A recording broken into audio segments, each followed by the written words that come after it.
Ladies and gentlemen, we live in a world that tells us constantly, you need someone to complete you. You need to be surrounded, validated, liked, accepted. But let me tell you something today. Being alone is not a weakness. Being alone is a power. You see, the strongest people you will ever meet are not those who are always surrounded by crowds. They're the ones who can stand tall in the silence, who can walk alone in the storm and still keep their head up high. When you're alone, there is no opinions pulling you left and right. That's when you hear your own voice clearly. That's when you discover who you really are. Most people run from being alone because they're afraid of what they'll find in the quiet. But you don't run. You see, being alone doesn't mean you're lonely. It means you're available to yourself. It means you've stopped looking for the world to tell you who you are, and you've started defining it for yourself. Being alone has long been misunderstood. Many see it as something to avoid, a space to escape from, a condition that must be fixed. We've been taught to believe that strength is found in numbers, that value comes from how many people surround you, how popular you are, how often your phone lights up with messages. But the truth is far more powerful and far less talked about. Real strength, the kind that is unshakable and deeply rooted, is not found in the crowd. It's found in solitude. When you are alone, you are not leaning on anyone else. You are not relying on a friend to pick you up, a partner to validate your emotions, or a crowd to distract you from your thoughts. It's just you, and that is where the transformation begins. There is no hiding in solitude. You can't pretend to be something you're not when there is no one around to impress. That space, while uncomfortable at personal power. Think about it. When do you really learn how strong you are? It's not when everything is going smoothly. It's not when everyone is cheering you on. It's when you're down by yourself and no one's watching. That's when you find out what you're made of. That's when you hear the voice inside that says, get up, keep going, you've got this. When you listen to that voice, you become unstoppable. There's a misconception that people who spend time alone are lonely, but loneliness and aloneness are not the same thing. Loneliness is the hunger for connection. Being alone, on the other hand, can be a deliberate choice, a conscious decision to separate yourself from the noise and come home to yourself. It's in that space where you don't need to perform, don't need to impress, and don't need to explain. It's where you breathe, reset, and reconnect with your own rhythm. People often avoid being alone because it forces them to face what they buried. The silence can be deafening if you're used to hiding your doubts behind conversations, laughter, or distraction. But if you sit with it, if you sit with yourself, something shifts. You stop fearing your thoughts and start understanding them. You stop resisting your emotions and start processing them. What once felt heavy begins to lighten. What once felt unclear starts to sharpen. There's strength in not needing to be seen to feel valid.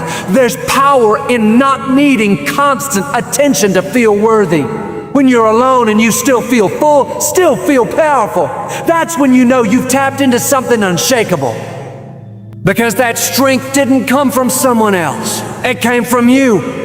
Look at the most resilient people in the world. The visionaries, the creators, the leaders. Every single one of them has spent time in isolation. Not because they were broken, but because they were building clarity, building self-belief. Solitude became their sanctuary, a place where they could think, reflect, and rise. It was never about escaping others. It was about discovering themselves. In aloneness, you learn to be your own motivator. No one is there to applaud you or pat you on the back, so you do it yourself. You begin to celebrate small wins internally. You begin to validate your own growth. And you realize you don't need a room full of people to feel accomplished. Your own acknowledgement becomes enough. That kind of self-sufficiency is rare, and it's magnetic. Another thing happens when you spend real time alone. You stop chasing. You stop chasing people who don't see your value. You stop trying to force relationships, force attention, force connection. Instead, you become rooted in who you are, and the right people are drawn to that energy. You stop needing approval because you've already have self. Aloneness also gives you the space to fail in peace and rise in silence. You can try new things, make mistakes, and learn without the fear of judgment.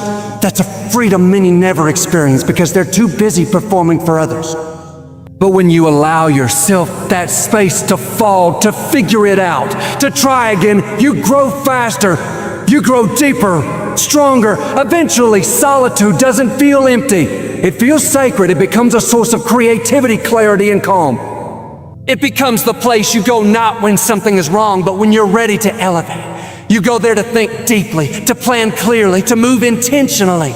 You begin to crave the stillness because that's where your power is recharged. Now here's the beautiful part. Once you've mastered being alone, you're never truly alone again because you carry that strength with you wherever you go. You become someone who walks into a room full of people and doesn't need to prove anything. You bring your own energy, you bring your own peace, and people feel it. So while others may avoid being alone out of fear, you embrace it out of wisdom.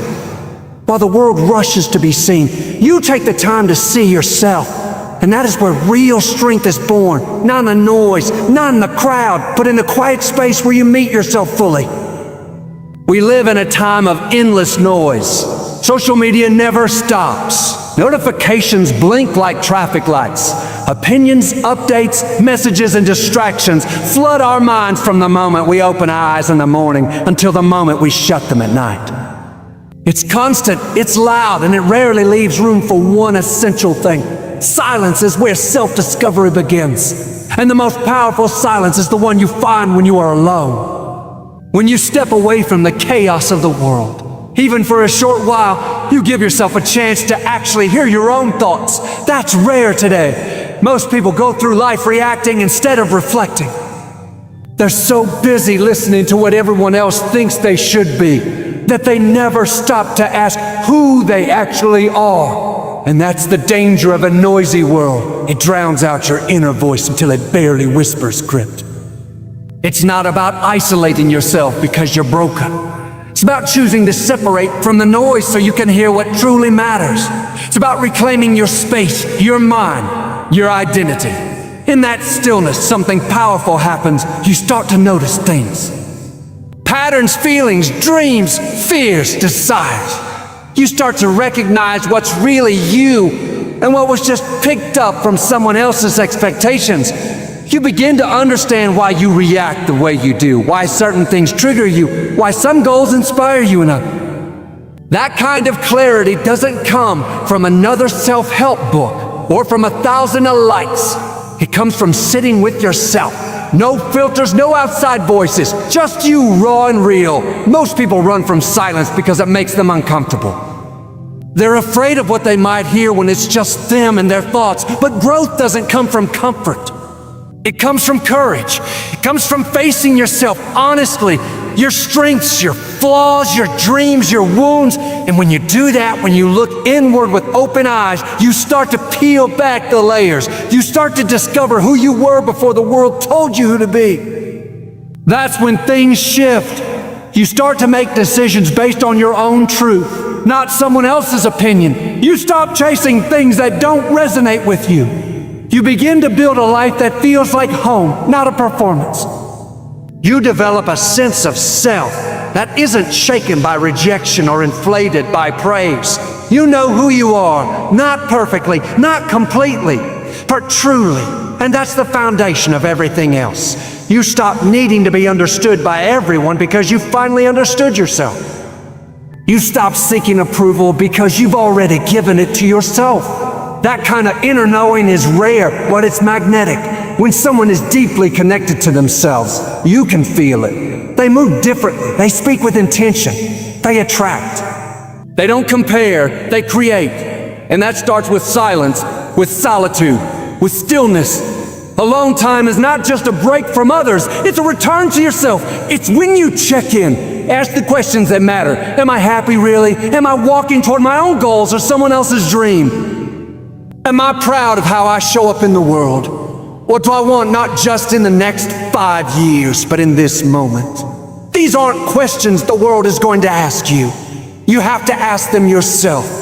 And to do that, you need the quiet. That quiet is also where creativity is born. You can't create something new if you're always consuming. You need space for your own ideas to breathe, to grow, to evolve. Some of the most world-changing ideas were born in silence, in long walks alone, in late nights without distraction, in quiet moments where someone let their mind wander freely.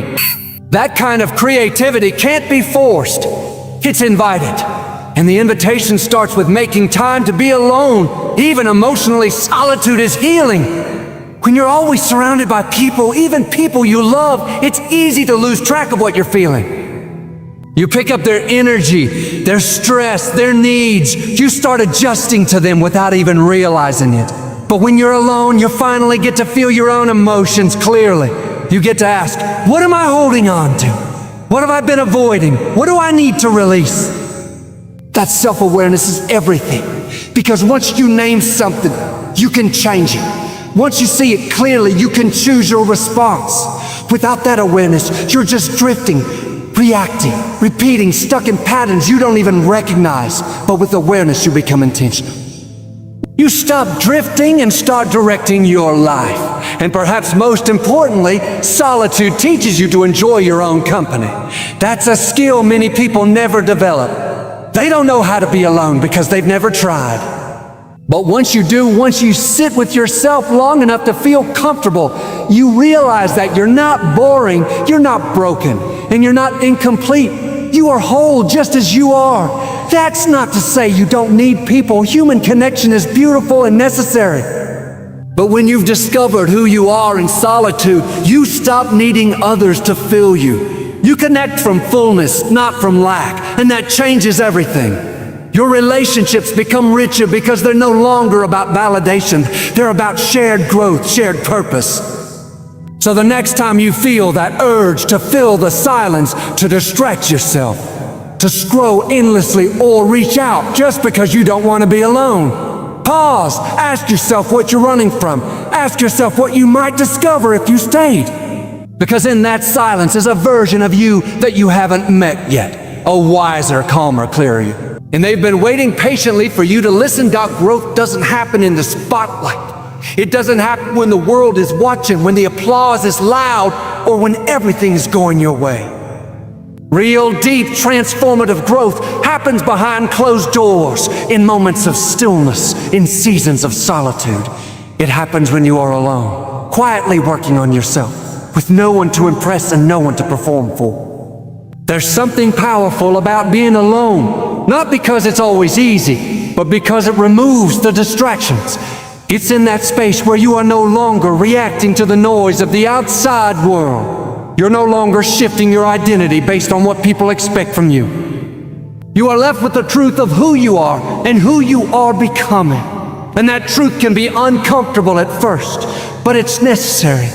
It's the starting point for real growth. When you're constantly surrounded by others, even those you care about, it's easy to lose focus on your own path. You absorb their opinions, their moods, their fears, even their goals. You start moving in directions that might not be right for you simply because you never took the time to check in with yourself. Solitude gives you that time. It's where you slow down and ask, what do I really want? Who am I without the roles I play? What's holding me back? And what needs to change? The answers to those questions don't come quickly. They come through patience, reflection, and honest self-examination. They come through the discipline of showing up for yourself day after day with no external motivation. That's what growth looks like, not some sudden transformation, but quiet progress made in private moments. When you're alone, you have the space to build habits that support your future. You can create routines that aren't built around someone else's schedule. You can focus on your mental health, your physical wellness, your creativity, your dreams without compromise. You're no longer waiting for someone to push you. You become your own coach, your own accountability partner, your own support system. And that shift is powerful. Because once you realize you can rely on yourself, you stop waiting. You stop waiting for permission for the right time. You get up early and do the work. You say no to distractions. You choose growth over comfort. And even though no one else may see it, you feel it. You feel yourself becoming stronger, clearer, more grounded. This kind of growth isn't flashy. It's not always Instagrammable, but it's real. It's the kind of growth that changes how you think, how you react, how you carry yourself. You start speaking differently. You start setting boundaries. You stop tolerating things that don't align who you are becoming. That's not arrogance, that's evolution. And it was born in the quiet hours you spent alone, doing the work no one else could do for you. There's also healing that takes place in solitude, healing that can't happen in crowded rooms or busy conversations. When you're alone, you finally feel what you've been suppressing. You allow yourself to sit with your pain, your regrets, your disappointments, not to drown in them, but to face them, to understand them, and ultimately to release them. That process is uncomfortable, but growth always is. It requires shedding old skin, breaking old patterns, letting go of what no longer serves you, and that doesn't happen when you're surrounded by distractions. It happens when you decide to face yourself fully and say, I want to do better. I want to be better, not for anyone else, but for me. In solitude, you also begin to reconnect with your purpose. You remember why you started. You revisit dreams that you put on the shelf. You make new plans, set new goals, and begin to rebuild yourself from the inside out. This isn't about becoming a different person. It's about uncovering the person you've always been beneath the layers of fear, doubt, and societal pressure. When you give yourself that space, even just a little each day, something inside you shifts. You start to feel more grounded. You start to enjoy your own company. You start to realize that growth doesn't require an audience. It only requires intention, consistency, and the courage to keep going, even when no one else is watching. Eventually, the results of that private growth begin to show. People may start to notice the way you carry yourself, the confidence in your voice, the calm in your presence. They might ask what changed, but the truth is, the change didn't happen overnight. It happened in all those quiet, lonely moments when you chose progress over comfort, when you chose healing over distraction, when you chose yourself even when it was hard. Being alone isn't a step backward. It's not a pause in your progress. It is the progress. It's the work before the breakthrough. It's the roots growing deep before the tree reaches the sky.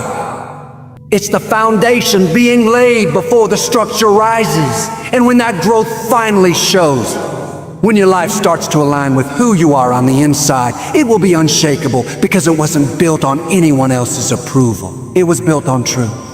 So if you find yourself in a season of solitude, don't fight it. Don't rush to fill the silence or escape the discomfort. Embrace it. Use it. Let it shake you. Because this season is not empty. It's full of opportunity, full of clarity, full of lessons that only you can learn in your own time, in your own way. There's power in being alone, not because you want to avoid the world, but because you want to show up in it as your most evolved self, the self that's been tested in silence, refined in solitude, strengthened through discipline, and prepared to rise.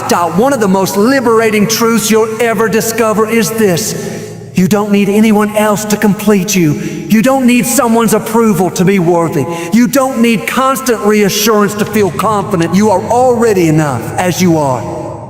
Right now, without needing to earn it, without needing to prove it, and without needing anyone else to say it first. For most of our lives, we're conditioned to believe that our value lies in the hands of others. We chase praise, acceptance, and attention because we think those things define us. We learn to attach our self-worth to how others see us, to our grades, our job titles, our relationships, our appearance, our followers. And when those things aren't there or when they fade, we start to doubt ourselves. We start to question our worth.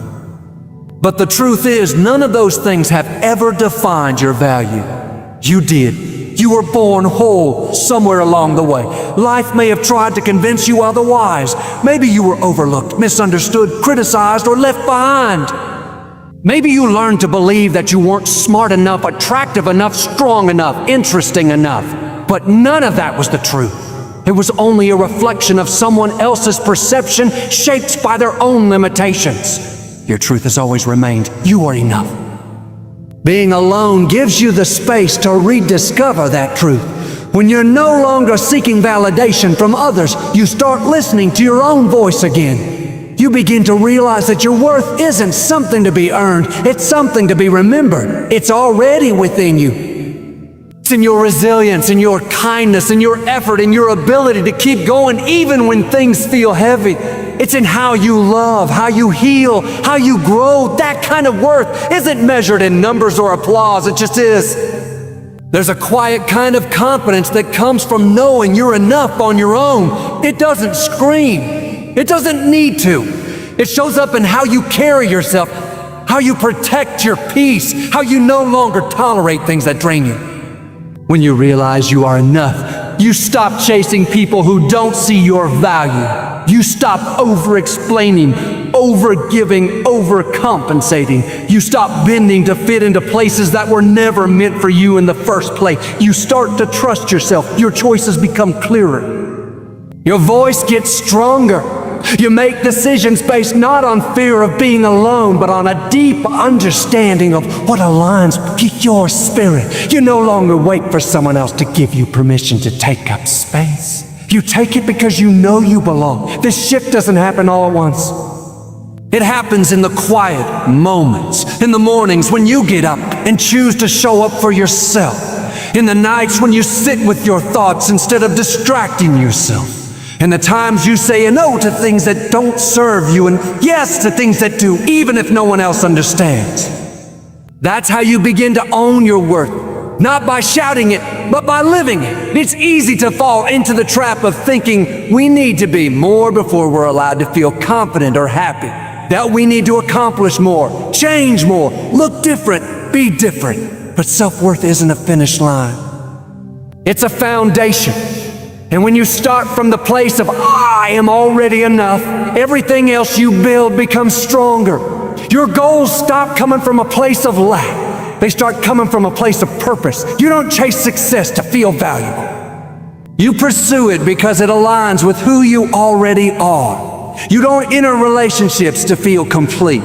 You enter them to share the completeness you've already found within yourself. You don't need someone else to make you feel loved. You become the source of your own love. And that's when love from others becomes a gift, not a lifeline. You also start to become more compassionate with yourself. When you know you are enough, you stop being your own worst critic. You begin to give yourself grace to forgive your past, to accept your imperfections, to allow room for growth. You realize that you don't have to be perfect to be worthy.